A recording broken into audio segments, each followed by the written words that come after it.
¿Quién es más cínico para ustedes? ¿Vicente Fox o Felipe Calderón Hinojosa? ¿Cómo están, amigos y amigas de esta comunidad? Quiero aprovechar esta cápsula, este espacio, para poner sobre la mesa lo que ha pasado con estos dos personajes, quienes fueron presidentes de nuestro país, ¿no? Espalda con espalda, representantes del Partido Acción Nacional y que tuvieron en sus manos momentos históricos para México, en donde todas y cada una de sus decisiones, sin duda, jugaron un papel determinante en el devenir de nuestra nación y que hoy por hoy seguimos pagando. Vicente Fox Quesada, quien llega al poder con esta alternancia pactada con Ernesto Zedillo Ponce de León, quien hace el trabajo sucio colocando al peor candidato que podía del priismo, abriéndole las puertas de Fox a los medios de comunicación, dándole todos los espacios requeridos para que su campaña creciera sin ningún tipo de limitante e incluso saliendo a reconocer la derrota de su partido antes de que el propio José Goldenberg lo hubiera hecho como correspondía en su papel de árbitro electoral. Y con ello Cedillo tratando de calmar a esos priistas tradicionales que todavía no entendían de qué se trataba el juego neoliberal. Todavía no entendían que el PRI ya había perdido totalmente su papel, su esencia, su protagonismo y que ahora era parte de algo llamado neoliberalismo.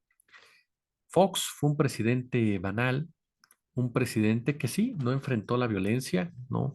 Que se vivió en años posteriores, pero que con él comenzó a germinarse. Con él comenzó precisamente a llevarse a cabo acciones que tarde que temprano reventaron en los próximos años. Vicente Fox siempre ha rechazado tener algún tipo de responsabilidad en la violencia producto del narcotráfico que se volvió primera plana de todos los días en el sexenio de Felipe Calderón. Sin embargo, cuando analizamos la gestión de Rafael Macedo de la Concha al frente de la Procuraduría General de la República, cuando checamos lo que fue la participación desde la Sedena de Ricardo Vega, de Ricardo Clemente Vega, cuando vemos qué pasaba con Ramón Muñoz, quien por cierto fue asesinado en un helicópterazo, pero sobre todo cuando nos damos cuenta que Genaro García Luna era el titular de la AFI, que durante ese sexenio la Agencia Federal de Investigaciones se convirtió en el guardaespaldas del cártel de Sinaloa. Fue con Vicente Fox que comenzó a crecer la hiedra, que se fugó, que se fugó Joaquín el Chapo Guzmán y comenzó la construcción de esta narrativa del cártel único de imponer ese tipo de visión norteamericana al resto de las organizaciones criminales que ya respondían a otro tipo de intereses y por lo tanto la antesala del infierno, la antesala de las imágenes dantescas que nos persiguieron durante muchos, pero muchos años. Por supuesto, Fox jamás asumirá una responsabilidad porque Fox no asume ninguna responsabilidad, porque es un personaje mezquino, porque es un personaje desleal, porque es un personaje que se mueve conforme a sus propios intereses. Fox es un personaje que se encontraría en el basurero de la historia de cualquier otro país, pero que en México, debido a que esa historia oficial le escribieron corifeos, corifeos muy cómodos, muy pero muy cómodos en el poder, pues se le quiere vender como el presidente de la alternancia, como el hombre que rompió el molde priista y que logró sacar a los pinos de la residencia de gobierno. Pero realmente lo sacó. Ya los priistas eran parte del PAN y el PAN era el PRI. En realidad, solamente se prestaron la silla durante un rato. Pero esa construcción de la violencia criminal y la violencia del narcotráfico, ordenada por Estados Unidos, inició durante el gobierno de Vicente Fox Quesada. Le tocó a Felipe Calderón Hinojosa profundizar la guerra en contra de la ciudadanía, en contra de los pobres, en contra de las poblaciones para profundizar el despojo, para profundizar el control social, para que la gente no reclamara con el despojo de sus derechos laborales, con la precarización de sus salarios, con la pérdida de su calidad de vida. para que aquellos que se atrevían a levantar la cabeza y exigir que se respetaran los acuerdos, que se respetaran las condiciones, que no se llevaran a cabo obras en contra de las comunidades, que no se les quitaran sus árboles, que no se les quitaran sus ríos, que no se colocaran minas contaminantes, eran agredidos por los cárteles de la droga, por esos cárteles que no eran otra cosa y no son otra cosa que más que manos ejecutoras del verdadero crimen organizado, encabezado por políticos, empresarios y, por supuesto, militares. Calderón fue un chacal, un hombre cínico, un hombre totalmente, totalmente un criminal que tendría que ser juzgado por este tipo de actos, pero que sigue muy ufano, escondido, por cierto, en España, ¿sí? En España, lugar en donde se encuentran las empresas a las que él les abrió la llave completamente de los recursos energéticos, de las áreas energéticas. Lo mismo que hizo, por cierto, Vicente Fox Quesada, que comenzó con toda esa relación con empresas como Repsol, Iberdrola y demás. Es una docena trágica, como la define Olga Warnat. Y pongo estos dos personajes aquí en este escenario porque ambos han tomado un papel protagónico en estos últimos días de campaña. Son 11 días ya, lo que nos falta para ir a votar. Y estos hombres juegan a intensificar la guerra sucia desde cada una de sus trincheras.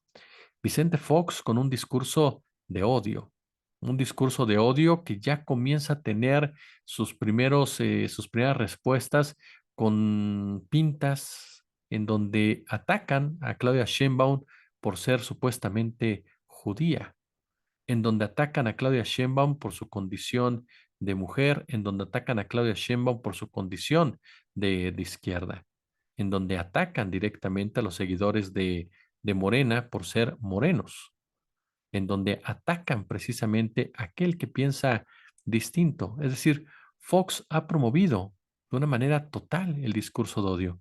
Muchos de sus comentarios que parecen inconexos, que parecen de alguien que está tomado a las 24 horas del día, de alguien que está completamente, que su cerebro no se conecta con las manos, en realidad pegan en un sector de la población, en ese mismo sector de la población que lo ha seguido hasta ahora, en ese sector de la población que de verdad cree que quieren cerrar sus iglesias, en ese sector de la población que de verdad está listo para seguir esa narrativa en contra de lo que sea necesario.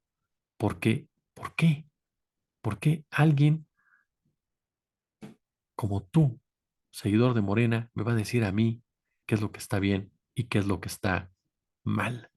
Fox es responsable de ese odio. Fox es el gran promotor de ese odio a través de su cuenta de X y a través de sus videos y a través de sus distintas entrevistas. Fox ha perpetuado ese discurso chileganista, ese discurso de la meritocracia, en donde estos pobres de derecha voltean a ver al resto y los insultan porque son unos huevones, porque son gente que nada más extiende la mano y porque no le echan ganas para hacer lo que ellos ya son, ¿no? Perfiles un poco más afortunados en todo este acontecer nacional. Fox es parte de ello y una parte sumamente importante, porque a final de cuentas es un expresidente, un hombre que tuvo el poder, un hombre que conoció el poder, un hombre que entendió el poder. Porque hay gente que me dice, ¿cómo crees que lo va a entender? Lo entendió. Y lo entendió también que lo ejerció para su propio beneficio, que supo cuándo quitarse y cuándo oponerse, que supo hacer muchos negocios para sí mismo a través de los hijos de Marta Sagún.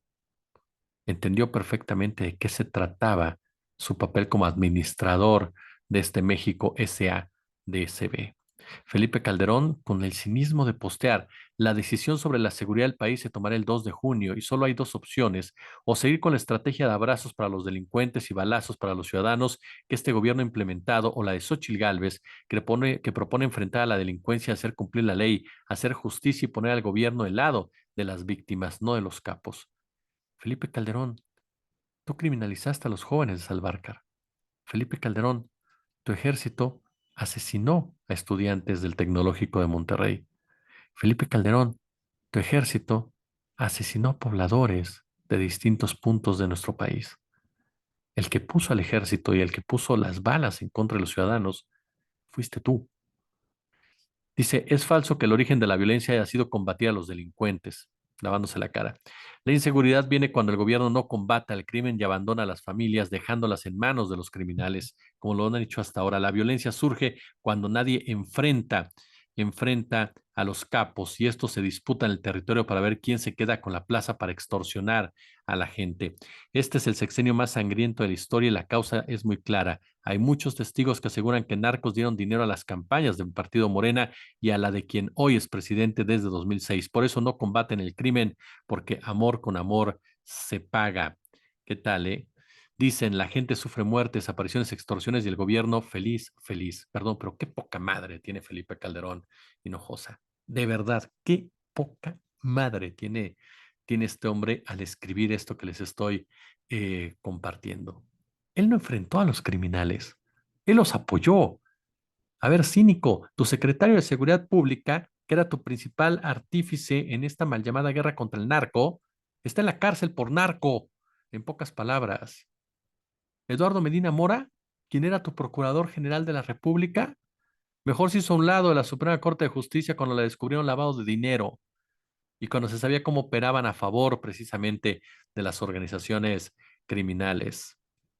Esos capos que dicen que según hay muchos testigos, ajá, de que le dieron el dinero a López Obrador, son los mismos que afirmaron que a Genaro García Luna le dieron el dinero y trabajaron con García Luna cuando él te decía a ti efectivamente qué tenías que hacer y cómo tenías que hacerlo para pasar completamente desapercibido. Tú no combatiste al crimen organizado, tú institucionalizaste al crimen organizado y lo hiciste por la peor forma, por órdenes de los Estados Unidos para entregarle este país a una estrategia securitaria, la cual necesita de la violencia para seguir funcionando financieramente. No te importó en lo mínimo el sufrimiento de generaciones enteras que crecieron en medio de las balas que las organizaciones criminales que tú apoyaste llevaban a cabo en sus distintas latitudes, como pasó en Ciudad Juárez, con el cártel de Sinaloa, sí, ese cártel que apoya a la DEA y que tú también respaldaste con tu equipo, se fue encima del cártel de Juárez e hicieron de Chihuahua un cementerio. Y lo mismo cuando pasó en el caso de Michoacán, y lo mismo que pasó en el caso de Baja California o en el caso de Jalisco, o en el caso de Veracruz. ¿De qué habla este hombre cuando se atreve a decir tanta y tanta cosa? Y además lanza acusaciones sin prueba alguna, sin una sola prueba, una sola prueba. Así de sencillo. ¿Quién combatió realmente a los criminales? No fuiste tú, Felipe Calderón. Y la violencia comenzó precisamente por tu estrategia de tratar de entregarle el país a una sola organización criminal como te lo dictaron la gente de la DEA y de la CIA, para entonces llevar a cabo el control del todo el negocio a través de un solo grupo criminal que era el cártel de Sinaloa. Lo que nunca esperaste es que existieran otro tipo de intereses, incluyendo los del interior de la Sedena, quienes crearon a su propio monstruito llamado los Zetas, o gobiernos priistas que estaban de la mano de otras organizaciones criminales y a los que ya les había gustado precisamente el pastel, o que Salinas de Gortari siguiera apoyando al cártel del Golfo, que empezó a jugar también un papel determinante en todo ello. Jamás esperaste que sujetos como Arturo Beltrán Leiva y sus hermanos se pelearan con tu monigote, que era el Chapo, bueno, con la persona que pusiste para manejar ese cártel, y que entonces en ese momento, en ese instante, se convirtieran en un dolor de cabeza para tu administración. Joaquín El Chapo Guzmán, Arturo Beltrán Leiva, Ismael El Mayo Zambada, Heriberto Lascano, el Chango Méndez, Servando Martínez Latuta, que por cierto le dijo abiertamente que tu hermana estaba pactando con él para mantener el control de Michoacán del crimen organizado, como lo han controlado los Calderón durante tanto tiempo. Y podemos seguir así. De todos esos personajes que la narrativa oficial durante tu sexenio nos puso sobre la mesa, no eran otra cosa más que ejecutores de las órdenes que ustedes, los políticos, empresarios y militares de este y del otro lado de la frontera, les daban. Así de sencillo, así de claro. Ustedes son peores que este grupo de personas a los que colocaron a las manos de Estados Unidos para que públicamente y mediáticamente se pensaba que estuvieran haciendo algo. Y no estoy defendiendo a nadie, estoy poniendo las cosas en su lugar. Calderón y Fox Son dos personajes verdaderamente lamentables de nuestra historia. Pero hoy ¿dónde juegan? En la cancha de Xóchitl Gálvez. Y son dos de los personajes dispuestos a utilizar toda su influencia para que el 2 de junio este país viva un momento difícil y complicado desde su propia parte, porque tienen hasta la violencia política manejada hasta ahora. Y para concluir, el caso de Ricardo Monreal, quien ya salió a denunciar a Sandra Cuevas que envió una carta a Claudia Sheinbaum, a Clara Brugada, al presidente López Obrador, en donde les dice cómo operó Ricardo Monreal para que en el 2021 ella ganara y la Ciudad de México la perdiera, precisamente Morena. Monreal explicó cuáles fueron los momentos ya de diferencias con Sandra Cuevas en el nombramiento de su sucesor al frente de la alcaldía, cómo lo está extorsionando, dice, para que se diera sus caprichos. Yo solamente le diría en un tema que tiene muchas aristas, pero que ya nos pasamos un poco del tiempo. Uno, Sandra Cuevas demostró cómo cualquier persona con tantito poder puede llegar a perder la estabilidad emocional, la estabilidad mental y volverse un peligro incluso para ella misma. Cómo alguien que llega a tener cierto poder y se vincula con intereses bastante, pero bastante oscuros, es capaz de golpear a un ciudadano en total impunidad. Como alguien a quien controlas en un momento dado y colocas ahí para que cuide tus intereses, se puede volver en tu contra cuando ya no hay ninguna manera de manejarla. Y le pasó a Fuerza y Corazón por México. Recuerda que era cuate de Tabe, de Tabuada, de Limón, de ¿cómo se llama el otro? Se me va ahorita el nombre de Jorge Romero, en fin, de todo este grupo de alcaldes también, panistas y priistas, y que se ponían de acuerdo y que iba a rescatarlos, y al final, ¿qué fue? Arremetió contra todos y les dijo de todos a todos, así de sencillo, ¿no? De todo a todos, les dijo Sandra Cuevas. Ahora se va sobre Monreal, ahora que efectivamente, pues no tiene nada que perder porque como senadora no va a llegar. Así de sencillo, Movimiento Ciudadano no tiene ninguna opción en la Ciudad de México y trata de cobrar facturas en contra de su creador, un político que lo que demuestra es precisamente que todo se paga y que por más brillante, inteligente y conocedor del sistema te quieras vender, el lodo, el lodo siempre se queda impregnado en los zapatos. Si les gustó el video, pulgar arriba, compártanlo, por supuesto. Ya lo saben, nos ayuda muchísimo. Déjenos su comentario, déjenos su opinión, suscríbanse, denle a la campanita, activen las notificaciones de YouTube. Si hay chance, échenos super chat, super gracias. Yo los veo el día de mañana por la mañana. Por lo pronto, como siempre, un gusto, como siempre, un verdadero, pero verdadero placer.